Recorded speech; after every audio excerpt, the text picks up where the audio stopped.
ഹരേ രാമ ഹരേ കൃഷ്ണ. എല്ലാവർക്കും നമസ്കാരം. ഇന്ന് വ്യാഴാഴ്ച, അതായത് മുപ്പട്ട് വ്യാഴം. വിഷ്ണു പ്രീതിക്കായി അനുഷ്ഠിക്കുന്ന വ്രതമാണ് വ്യാഴാഴ്ച വ്രതം. വ്യാഴ ദശാകാലമുള്ള ആളുകൾ വ്യാഴാഴ്ച വ്രതം അനുഷ്ഠിക്കുന്നതും ശ്രേയസ്സിന് വളരെയധികം കാരണമാകും. അതായത് വിഷ്ണു ക്ഷേത്രത്തിൽ തൊഴുന്നതും വിഷ്ണു സഹസ്രനാമം ജപിക്കുന്നതും ഭഗവാന്റെ ഇഷ്ട വഴിപാടായ തൃക്കൈ വെണ്ണ നടത്തുന്നതും വ്യാഴാഴ്ച ദിവസം വളരെയധികം ഉത്തമമാണ്. ഒരിക്കൽ ഊണോടെ വേണം നാം വ്രതം നോൽക്കേണ്ടത്. പാലും നെയ്യും ദാനം നടത്തുന്നതും വളരെയധികം ഗുണകരമാണ്. അതുപോലെ തന്നെ സന്താന സൗഭാഗ്യത്തിനും വ്യാഴാഴ്ച വ്രതം നോൽക്കുന്നത് അത്യുത്തമമാണ്. സന്താന ഗോപാലമൂർത്തിയാണ് ഭഗവാൻ ശ്രീഹരി വിഷ്ണു. വ്യാഴ ദശാകാലമുള്ള ആളുകൾ, വ്യാഴം ചാരവശാൽ അനിഷ്ടമായവർ എന്നിവർ ഈ വ്രതം അനുഷ്ഠിക്കുന്നത് വളരെയധികം ഉത്തമമാണ്. അതുപോലെ സാമാന്യ വ്രതവിധിയും ഉപവാസവും ഇവിടെയും ആവശ്യമാണ്. വ്രത ദിവസം വിഷ്ണുക്ഷേത്ര ദർശനം, മഞ്ഞ പൂക്കൾ കൊണ്ട് വ്യാഴപൂജ എന്നിവ അനുഷ്ഠിക്കേണ്ടതാണ്. തുടർച്ചയായി നിശ്ചിത വ്യാഴാഴ്ചകൾ വ്രതം അനുഷ്ഠിച്ച ശേഷം വ്രതസമാപ്തി വരുന്ന വ്യാഴാഴ്ച വിഷ്ണു പൂജ, വ്യാഴപൂജ എന്നിവ നടത്തുകയും തുടർന്ന് ബ്രാഹ്മണ ഭോജനം നടത്തുകയും വേണം. തികച്ചും സ്വാതന്ത്ര്യമായ മനോഭാവത്തോടു കൂടി വേണം വ്യാഴാഴ്ച വ്രതം അനുഷ്ഠിക്കുവാൻ. ഈ ദിവസം നിങ്ങളുടെ വീട്ടിൽ ഭഗവാൻ വരും. നിങ്ങളെ തലതൊട്ടനുഗ്രഹിക്കുന്ന ദിവസമാണ് മുപ്പട്ട് വ്യാഴം. അതായത് ഇന്നത്തെ ദിവസം നിങ്ങളെ ഭഗവാൻ കൈപിടിച്ചുയർത്തും. നിങ്ങളുടെ ജാതകത്തിൽ വ്യാഴം അനുകൂലമായി വരുന്ന സന്ദർഭങ്ങളിലും മറ്റും ഗ്രഹങ്ങൾ മൂലമുള്ള സർവ്വദോഷങ്ങൾക്കും വ്യാഴാഴ്ച വ്രതം വളരെയധികം ഗുണകരമാണ്. എത്ര വലിയ ദോഷത്തെയും അതിജീവിക്കുവാൻ ഗുരുപ്രസാദത്താൽ കഴിയുന്നതാണ്. അതുപോലെ വ്യാഴം പിഴ മൂലം ഒരാളുടെ ജീവിതത്തിൽ വളരെ വലിയ പ്രശ്നങ്ങൾ ഉണ്ടാകും. സാമ്പത്തികമായ അധപതനം, വിധിവത്തായ ഈശ്വരഭജനം കൊണ്ടും വ്യാഴാഴ്ച തോറും അനുഷ്ഠിക്കുന്ന വ്രതം കൊണ്ടും വ്യാഴപ്രീതി വരുത്താവുന്നതാണ്.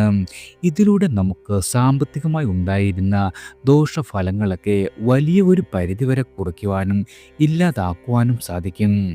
വ്യാഴൻ പ്രസന്നമായാൽ താൻ മൂലമുള്ള ദോഷങ്ങൾക്ക് വ്യാഴ ഭഗവാൻ തന്നെ പ്രതിവിധി കാണിച്ചു തരുന്നതാണ്. അതായത് മഹാവിഷ്ണു, ശ്രീരാമചന്ദ്രൻ, ബൃഹസ്പതി തുടങ്ങിയവർക്ക് വളരെയധികം പ്രാധാന്യമുള്ള ദിവസമാണ് വ്യാഴം.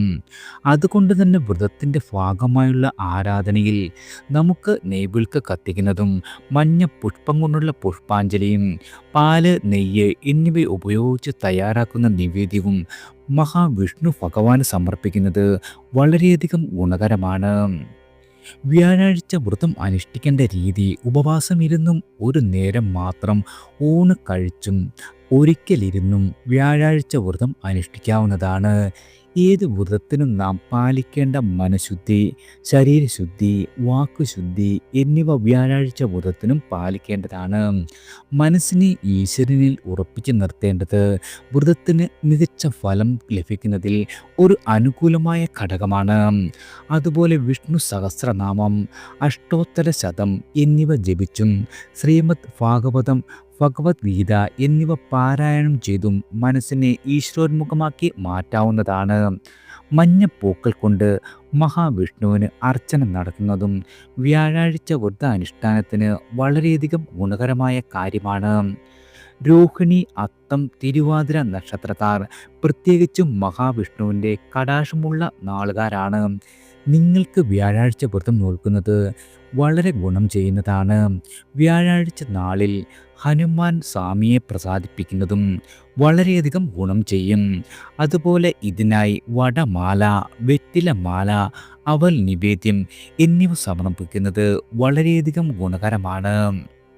നിങ്ങൾക്ക് വ്യാഴം അനുകൂലമല്ലെങ്കിൽ, അതായത് വിദ്യാർത്ഥികൾക്ക് വിദ്യാസംബന്ധമായ മുടക്കങ്ങൾ നേരിടേണ്ടി വരും.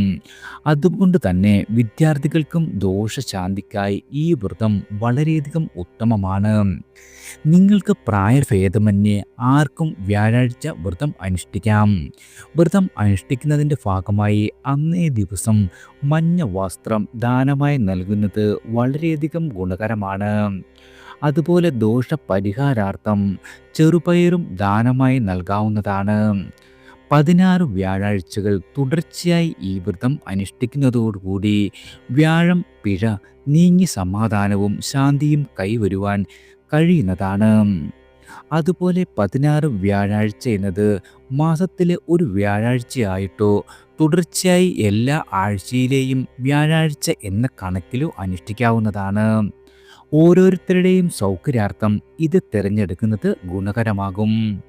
അതുപോലെ തന്നെ ഏതൊരാഗ്രഹവും സാധിച്ചെടുക്കുവാൻ മഹാവിഷ്ണു ഭഗവാനെ മനസ്സിൽ ധ്യാനിച്ച് ഈ 2 വാക്കുകൾ എഴുതി നോക്കൂ. അത്ഭുതം നടക്കും. ഓം നമോ നാരായണായ നമ. ഓം നമോ ഭഗവതേ വാസുദേവായ നമ. വ്യാഴം എന്നത് ഒരു ശുഭഗ്രഹമാണെങ്കിലും ഇതിൻ്റെ വക്രഗതി വളരെയധികം അശുഭം ചെയ്യുന്നതാണ്.